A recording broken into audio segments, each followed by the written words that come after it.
नमस्कार दोस्तों, devotional story channel में आपका स्वागत है।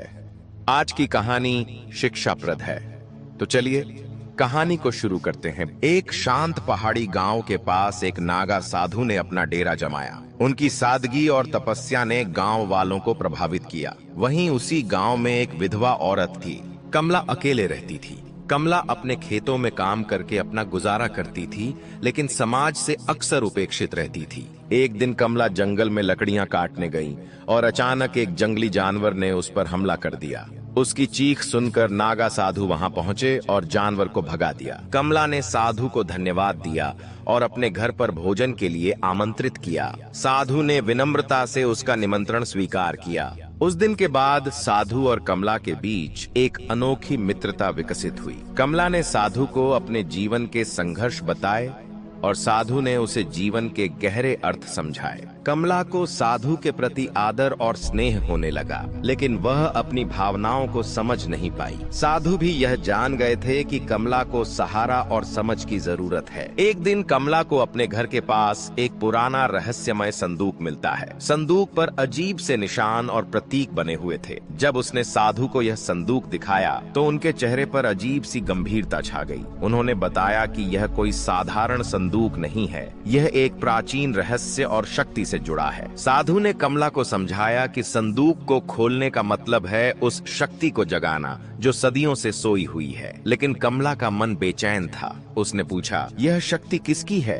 और इसे खोलने से क्या होगा? साधु ने उत्तर दिया, यह शक्ति उस समय के देवताओं और राक्षसों के संघर्ष से जुड़ी है। इसे खोलना पूरी दुनिया के लिए खतरा हो सकता है। कमला को धीरे धीरे एहसास हुआ कि यह संदूक उसके पूर्वजों से जुड़ा है। उसने साधु से कहा, यह मेरी किस्मत है, मुझे इसे समझना होगा। साधु ने चेतावनी दी, लेकिन कमला ने संदूक खोलने का दृढ़ निश्चय किया। जैसे ही संदूक खुला, एक तेज रोशनी निकली और चारों तरफ गूंजने वाली आवाज सुनाई दी, जो कोई इस संदूक को खोलता है वह अपने भाग्य का रचयिता बन जाता है, लेकिन हर कार्य की कीमत चुकानी होगी। संदूक के अंदर एक अद्भुत ग्रंथ और एक दिव्य आभूषण था। साधु ने बताया, यह ग्रंथ अमृत का रहस्य और आभूषण अनंत शक्ति का प्रतीक है। अब कमला के सामने एक बड़ा सवाल था। संदूक से निकले दिव्य आभूषण और ग्रंथ ने कमला को अनोखी शक्तियां दी। उसने महसूस किया कि यह आभूषण न केवल उसे सुंदरता प्रदान कर सकता है, बल्कि उसके चारों ओर के लोगों को भी उसकी ओर आकर्षित कर सकता है। उसने धीरे धीरे अपनी शक्ति का प्रयोग अपने फायदे के लिए करना शुरू कर दिया। कमला अब पहले से कहीं अधिक सुंदर और आकर्षक हो गई थी। उसके सौंदर्य के चर्चे पूरे गांव में फैलने लगे। साधु, जो तपस्या और त्याग के प्रतीक थे, अचानक कमला की बदली हुई छवि से विचलित हो गए। कमला ने अपनी शक्ति का उपयोग करते हुए साधु को अपने सौंदर्य के जाल में फंसाने की ठानी। एक दिन उसने साधु को अपने घर पर आमंत्रित किया। इस बार वह साधु के लिए विशेष भोजन तैयार कर रही थी। उसके लाल वस्त्र, माथे पर चमकता बिंदी और आभूषणों की झलक साधु को अनजाने में उसकी ओर खींचने लगी। कमला ने कहा, महात्मा जी, आपकी तपस्या तो अद्वितीय है, पर क्या कभी आपने सोचा है कि संसार के सुखों का अनुभव भी जीवन का एक हिस्सा है? साधु ने पहली बार महसूस किया कि उनका ध्यान भंग हो रहा है। वह कमला के तेजस्वी रूप और उसकी बातों से विचलित हो गए, लेकिन उनके भीतर का तपस्वी चेतना की आवाज उठाने लगा। साधु ने खुद से कहा, यह केवल माया है, इसे समझो और इससे बचो। कमला ने देखा कि साधु उसकी ओर आकर्षित तो हुए हैं, लेकिन पूरी तरह वश में नहीं आए। उसने अपनी शक्ति को और अधिक बढ़ाने के लिए संदूक के ग्रंथ से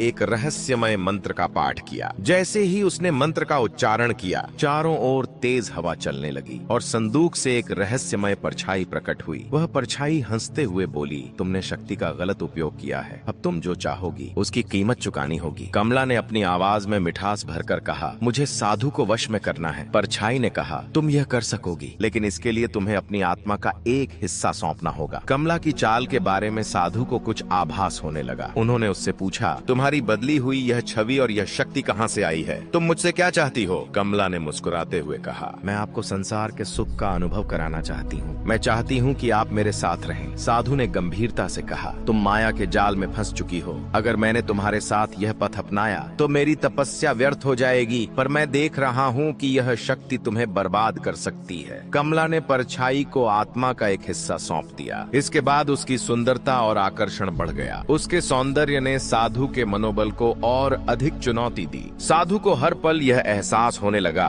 कि वह कमला के प्रति असाधारण रूप से खींचे जा रहे हैं। एक रात कमला ने साधु को अपने पास बुलाया। वह एक लाल रेशमी साड़ी में थी और उसकी काया चंद्रमा की रोशनी में जगमगा रही थी। उसने साधु से कहा, महात्मा, संसार से भागना नहीं चाहिए। आप तपस्या करते आए हैं, पर क्या तपस्या से मन की शांति मिली है? मैं आपके जीवन में खुशियाँ लाना चाहती हूँ। साधु ने उसकी बात सुनकर आंखें मूंद लीं। वह कमला के रूप और वाणी से विचलित हो चुके थे। उन्होंने कहा, तुम्हारा यह रूप सामान्य नहीं है। मैं देख सकता हूँ कि तुम्हारे पीछे कोई अदृश्य शक्ति काम कर रही है। बताओ, तुमने क्या किया है? कमला हंसते हुए बोली, महात्मा, मैं केवल वह कर रही हूँ जो मुझे मेरा अधिकार लगता है। आप मुझसे डरते क्यों हैं? मैं आपकी शक्ति बन सकती हूँ। साधु ने गहरी सांस ली और कहा, तुम्हारी यह माया मेरे ध्यान को भंग नहीं कर सकती, पर मैं तुम्हें इस मार्ग से हटाने का प्रयास करूंगा। यह शक्ति तुम्हें नष्ट कर देगी। कमला ने यह सुनकर एक और चाल चली। उसने साधु को चुनौती दी, अगर आप मेरी शक्ति को माया मानते हैं तो इसे समाप्त करके दिखाइए। साधु ने अपनी साधना के बल पर संदूक की परछाई को बुलाने का प्रयास किया।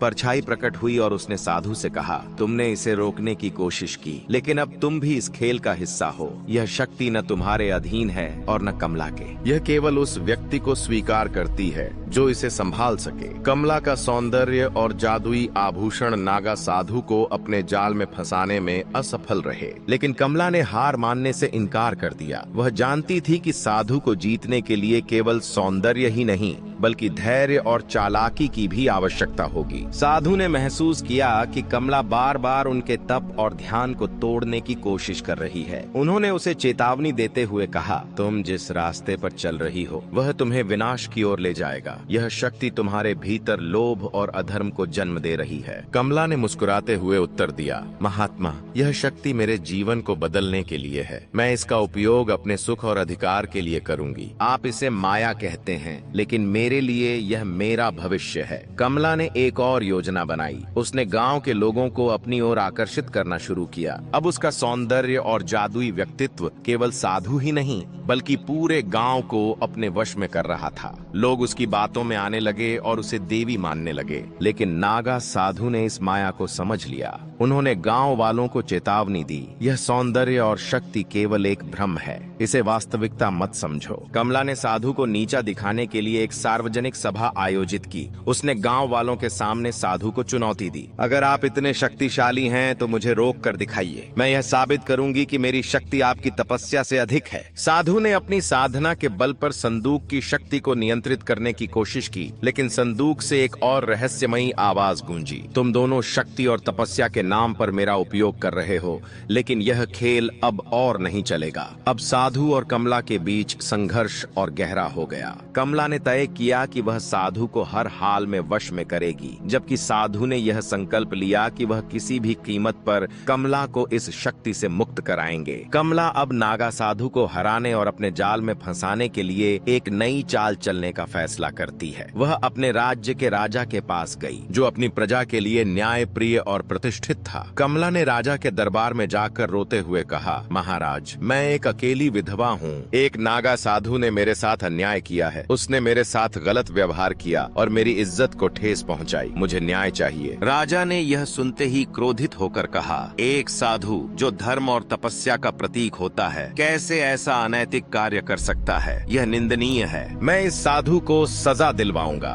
उन्होंने अपने सिपाहियों को आदेश दिया कि साधु को तुरंत पकड़कर दरबार में पेश किया जाए। साधु को जबरन दरबार में लाया गया। राजा ने गुस्से में पूछा, तुम्हारी हिम्मत कैसे हुई मेरी प्रजा के साथ ऐसा गलत व्यवहार करने की? तुम्हें अपनी तपस्या का घमंड है, लेकिन मैं तुम्हें सजा दूंगा। साधु ने शांत स्वर में कहा, महाराज, मुझ पर लगाए गए आरोप झूठे हैं। यह स्त्री मुझसे द्वेष रखती है और अपने लाभ के लिए झूठ बोल रही है। आप सत्य को जानने के लिए धैर्य रखें। राजा ने कमला से कहा, यदि तुम्हारा आरोप सत्य है तो इसका प्रमाण दो। हम बिना प्रमाण के किसी को सजा नहीं दे सकते। कमला ने अपनी चालाकी से एक कहानी कहा, महाराज, उसके पास एक संदूक है जिसमें उसकी गंदी करतूतों के सारे सबूत हैं। अगर आप उसकी कुटिया की तलाशी लें तो सारा सच सामने आ जाएगा। सिपाही साधु की कुटिया की तलाशी लेने पहुंचे हैं, लेकिन उन्हें संदूक में कोई गलत सामग्री नहीं मिली। इसके बजाय उन्होंने संदूक में कुछ पवित्र ग्रंथ और चमत्कारी वस्तुएं पाई। राजा को यह देखकर संदेह हुआ और उन्होंने कमला से पूछा, क्या तुमने हमें धोखे में रखा है? कमला ने घबराकर अपनी बात को और आगे बढ़ाने की कोशिश की, लेकिन तभी साधु ने अपनी तपस्या के बल पर संदूक की शक्ति को जागृत किया। संदूक से एक दिव्य प्रकाश निकला जिसने सच और झूठ के बीच पर्दा हटा दिया। कमला की असली मंशा सबके सामने प्रकट हो गई। राजा ने साधु की ओर देखा और कहा, तुम्हारे पास इतनी अद्भुत शक्तियां हैं, फिर भी तुमने अपने आप को इस स्त्री की साजिश से क्यों नहीं बचाया? क्या तुमने पहले से ही यह सब होते नहीं देखा? साधु ने गंभीर स्वर में उत्तर दिया, महाराज, मैं सत्य के मार्ग पर हूँ और मुझ में क्रोध या प्रतिशोध का स्थान नहीं है।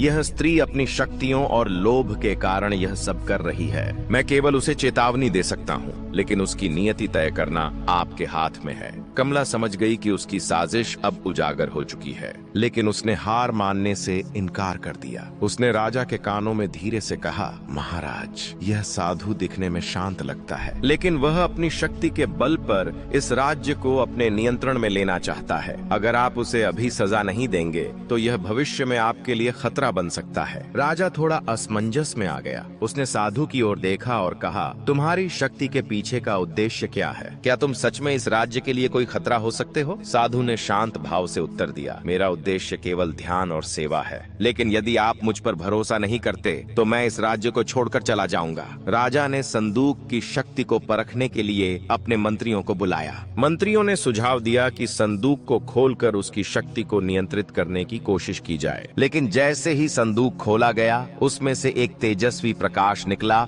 और राजा के सामने एक और चौंकाने वाला रहस्य प्रकट हुआ। उस प्रकाश ने कमला की असली मंशा को उजागर कर दिया। संदूक में छुपी शक्ति ने कहा, यह स्त्री केवल अपने लोभ और वासना के कारण मुझे अपने लिए उपयोग करना चाहती है। इसका सत्य अब सबके सामने है। कमला अब घबरा चुकी थी, लेकिन उसने राजा को अपने पक्ष में करने की एक आखिरी कोशिश की। उसने रोते हुए कहा, महाराज, यह साधु और यह संदूक दोनों अभिशाप हैं। अगर आप इन दोनों को समाप्त नहीं करेंगे तो यह राज्य कभी सुरक्षित नहीं रहेगा। राजा अब दोनों पक्षों के बीच फंस चुका था। वह जानता था कि उसे कोई बड़ा निर्णय लेना होगा, लेकिन संदूक की शक्ति ने उसे अपनी जगह से हिला दिया। राजा ने संदूक की ओर देखा और गहरी सांस लेते हुए कहा, इस संदूक में कुछ ऐसा है जो केवल सच और झूठ को उजागर करता है, लेकिन इसे नियंत्रित करने की शक्ति किसी साधारण व्यक्ति के पास नहीं होनी चाहिए। यह तय करना कठिन है कि इसे किसके पास रहना चाहिए। कमला ने राजा की दुविधा को भांप लिया। उसने नाटकीय अंदाज में कहा, महाराज, यदि आपको मुझ पर भरोसा नहीं है तो मुझे परीक्षा लेने का मौका दे। मैं अपनी नीयत को साबित करूंगी और इस संदूक की शक्ति का उपयोग केवल राज्य के कल्याण के लिए करूंगी। राजा ने कुछ सोचते हुए कहा, यह शक्ति खतरनाक है। यदि तुम इसे नियंत्रित करने में असफल रही तो इसका खामियाजा पूरे राज्य को भुगतना पड़ेगा। साधु ने हस्तक्षेप करते हुए कहा, महाराज, यह स्त्री इस शक्ति का उपयोग केवल अपने स्वार्थ के लिए करेगी। इस संदूक की शक्ति केवल ध्यान और तपस्या से नियंत्रित की जा सकती है। इसे किसी लोभी के हाथ में देना राज्य के लिए विनाशकारी होगा। राजा ने एक चुनौती का ऐलान किया। उन्होंने कहा, जो इस संदूक की शक्ति को सही तरीके से नियंत्रित कर सकेगा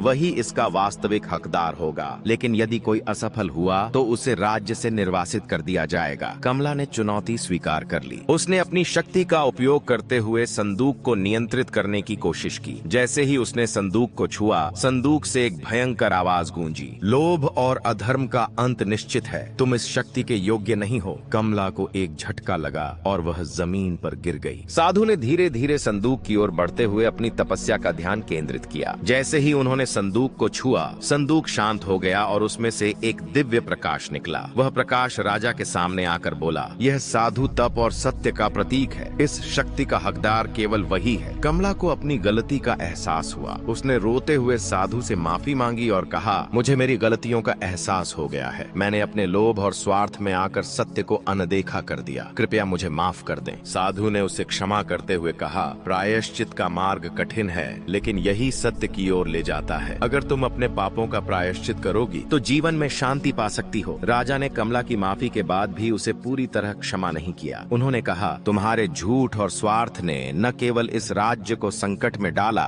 बल्कि एक तपस्वी साधु की प्रतिष्ठा पर भी आघात किया। यह मामला यहीं समाप्त नहीं हो सकता। तुम्हें अपनी करनी का दंड तो भुगतना ही होगा। हालांकि कमला ने प्रायश्चित का दिखावा किया, लेकिन उसके मन में अब भी एक और चाल चलने का विचार था। उसने सोचा, यदि मैं सीधे साधु को हरा नहीं सकती तो मुझे इसे कमजोर करने का दूसरा रास्ता अपनाना होगा। राजा को अपने पक्ष में करना ही मेरा सबसे बड़ा हथियार है। कमला ने राजा के करीब आने के लिए अपने सौंदर्य और चातुर्य का उपयोग करना शुरू कर दिया। वह धीरे धीरे राजा पर अपना प्रभाव डालने लगी। इस बीच साधु ने संदूक की शक्तियों को समझने के लिए गहन तपस्या शुरू की। उसे ज्ञात हुआ कि संदूक में केवल सत्य और न्याय को उजागर करने की शक्ति नहीं है, बल्कि यह भी तय करने की क्षमता है कि कौन इसका असली मालिक हो सकता है। संदूक की शक्ति ने साधु से कहा, तुम्हारी तपस्या अडिग है, लेकिन इस राज्य में लोभ और अधर्म बढ़ता जा रहा है। तुम अकेले इसे नियंत्रित नहीं कर सकते। तुम्हें किसी सच्चे और निष्ठावान साथी की आवश्यकता है। राजा अब दो विचारों के बीच फंस चुका था। एक तरफ कमला का आकर्षण